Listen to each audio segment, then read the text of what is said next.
I think You know what I mean? it's definitely a level of awareness is greater now than what it ever has been in the 100, yeah, past. without a doubt. You know, if my parents walked into work and said, "Hey, I'm need some mental health day," Yeah, you get bashed. they would have got bashed.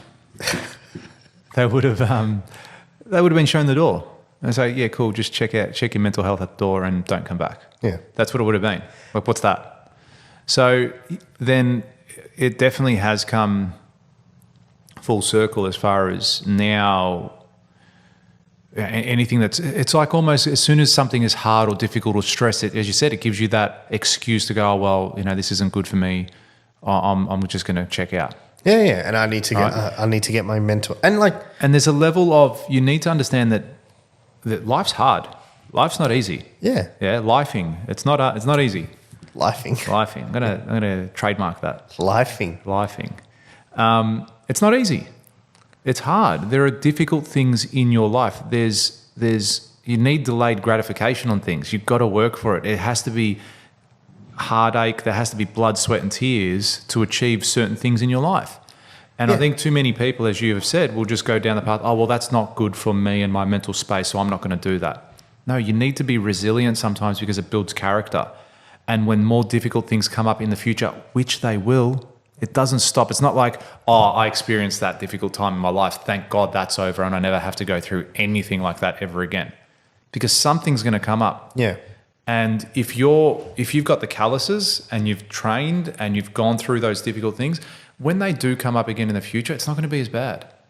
You're going to be so much better and resilient and a better person and be better for the people around you for having gone through difficult things. So I believe every person, particularly men, need to have difficulties in their life because it builds character. It builds resilience. It builds that unwavering belief that no matter what happens, not even this can stop me. Yeah. Also, when you do, I heard this really cool saying where it was something along the lines of, when you do hard things on purpose, everything else becomes easy. Do you know what I mean? And then the things that come up that would have otherwise, because it's like kind of like you're setting the bar, or you're setting a standard. Do you know what I mean?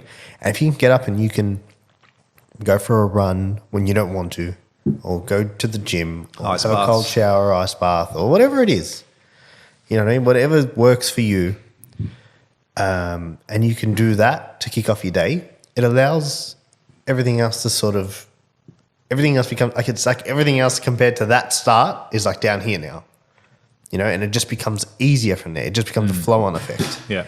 And I feel like we give people, I feel like we overcorrected. I feel like we overcorrect as a society. And I feel like without a doubt. Yeah, and I feel like we give people We've become easy soft. a way out. Because when people have the easy way out, they'll take it. Yeah, it's human nature. Yeah. Path of least resistance. And I feel like that's what's happening with that at the moment. Yeah.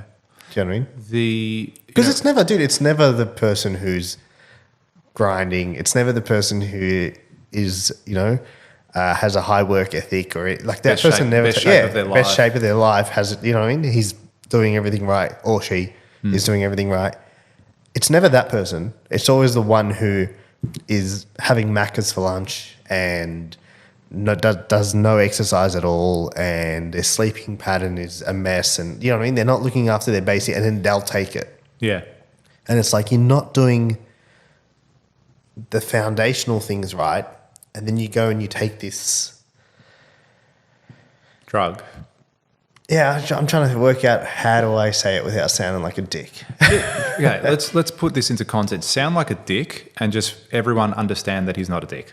Do you know what I mean? So say it, but just understand that we're just having the discussion about everything there's going to be, this whole topic, because it is a sensitive topic for a lot of people. It is, yeah. You either experience it or know someone that is, someone close to you that is. Still thinking of another word. Yeah, I'm just trying to get the thesaurus.com. Put it into words. Thesaurus.com. Can I use your account? Yeah, it's give you my login details. It's Top George. Top George at Hotmail. It's like, because there's a line. Yeah, there's a line between mental health and then mental illness. But I think dispute's the right word here, or my issue. My issue with it. My issue with it is this.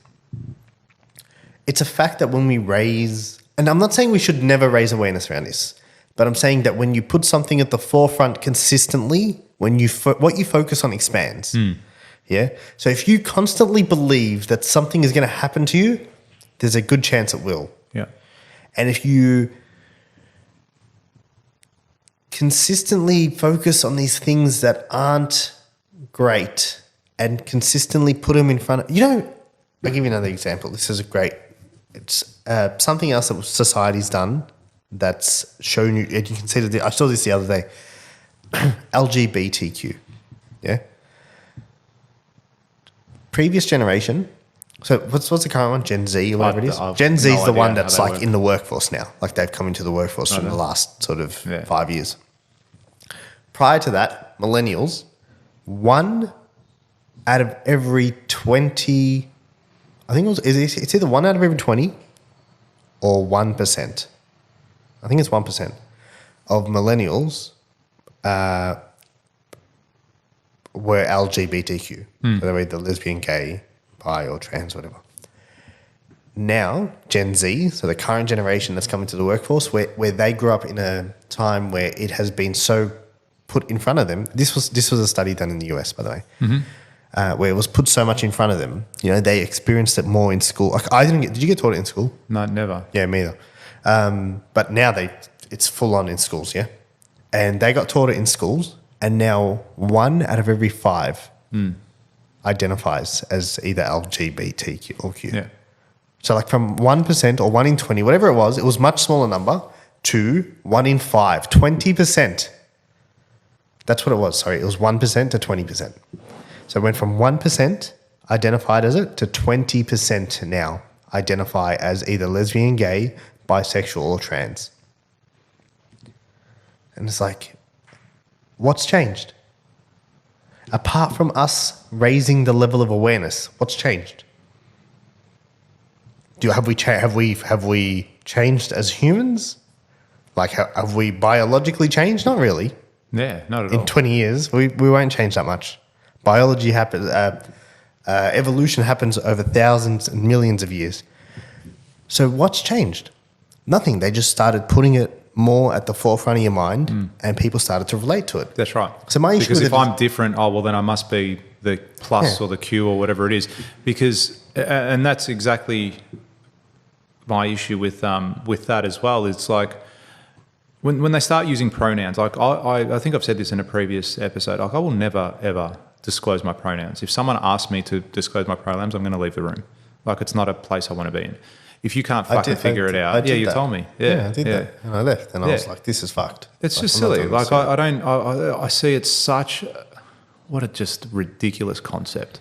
But the fact that if you're teaching that at schools, like then you are putting an idea you're planting into someone's a seed. Exactly. Yeah, you're planting a seed. So and then the time now I feel a bit different. Well then I must be a them or whatever. I must be a cat. I must be a hose. Like whatever you're going to be. You probably just need to eat. Yeah. Do you know what I mean? Like you're probably just hungry. Yeah.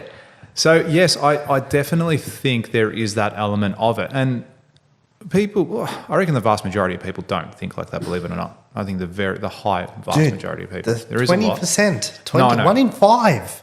Okay, but still 1 in 4 don't. But the other, what I hate about that aspect, 4 in 5. Yeah. But the other aspect of it as well, it's like if you don't feel that way, like even us having this conversation like this, right now, if we had that in front of someone that's far left, they would fucking lose their mind. Lose their mind, all right? Lose their absolute mind and say we're bigots, we're homophobes, whatever you want to call us. But it's not. It's just fact. I'm a logical person. You can't turn around and just change because you feel a certain way that makes it so. It's not true. It's not a real thing. Now, when coming back to what you're saying, because I think the whole point of what you're saying is, if the government or the school started putting out stuff about Greeks are inferior to Australians, like that's a thing now. Do you know what I mean? Then eventually it would become a belief. I'm just saying. I'm just saying if that was something ridiculous, but say if they brought out an idea, and then just planted that, and then started teaching the curriculum, right? Exactly. Yeah, and then they planted in your head. Everything is planted in your head, dude. How much of what you got taught do you question? Most people Nothing. don't question anything. When I was in school, they're like, oh yeah, the sky's blue. Oh, because it's One because of plus one gases. is Well, it two, must be. is Yeah, this. one Yeah, plus one must be exactly. two. Yeah, you didn't if they're question teaching it. us this. Like, You didn't it must question, be. and if you did, you were like, "What's wrong with you? yeah, like Are why? you normal? Yeah. Like, did you? This is No, stop being difficult and learn the curriculum." So okay, so here's my issue with it. It's just come to my mind now that you've said that. The way we've handled this is the way we've handled the LGBTQ thing. And all we do at the moment is we raise awareness around it. Yeah. Yeah. And I feel like, and I don't know the stats, so if I'm wrong here, deal with it. We haven't made it better. Do you feel like we've made it better? No, I wouldn't So say so. I'm pretty sure suicide rates are not down. No. Like things, They're you know what I probably mean? up, if anything. Yeah. So it's like we haven't just raising awareness around this hasn't fixed the problem at hand. You know, It's not. and- It's not you're exactly right. People are not being proactive in the sense that it's not giving the solution. It's just highlighting the problem. Dude, that's what I'm saying. And it's like I saw this TED Talk. I saw a snippet of it. And it was an Asian guy. He was dressed like in an old, I don't know what that Asian thing is, but do you know what I'm talking about? Like that old sort of uniform thing. I don't know what it's called. Anyway, if I find it, I'll link it. I'm not going to link it. And he talks about how back in the day, he says his people, they lived in a very cultural lifestyle. I think I've seen this. And he talks about how he goes, Yes. my people don't have time to be depressed. Yes, I've seen. You know, this. we don't have I've seen time that to clip. sit there and consider this ideology or whatever you want to call it. Yep. We don't have time to even think about that. Like we need to go and our focus is on getting food. You know what I mean? And it's like, Is he like a monk or something? but maybe I I don't know was. what He was the something like that. I saw this something clip. old school, Yeah, some sort of something. I'm not sure. Yeah, but you've probably seen it. I definitely have. Yeah. I love the concept of what he was saying and what you're saying now. Yeah, and he's like, we don't have time for that. Like, they don't have time to sit there and say, dude, fuck, so much shit's going on in my head. When I was in real estate and COVID hit, I was probably 6 months into COVID, I reckon around June. I was pretty flat. Yeah, like I was flat. And the place I worked at had those employee assistance programs? Yeah. So I said, all right, cool, let me call. It was like a psych or something. So I was like, all right, cool, let me call and I'll just have a chat. And then I called and they put me onto this lady. And I was like, hey. And then she was like, and I was just unmotivated. Yeah, compared to how I normally am. I wasn't like, wouldn't get out of bed or anything. I just was not, like I wasn't pumped. Yeah.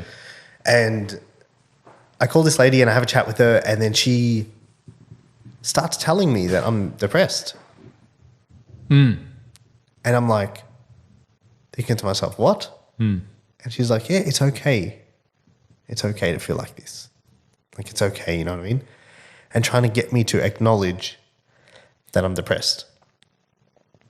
And I never called her back because I thought, you're tripping, you're depressed, and you're trying to make, like, if I had a bad mindset, or if I wasn't mentally strong in that moment, she may have been able to influence me and convince me that I was depressed and I could have went home and sat there. Wow.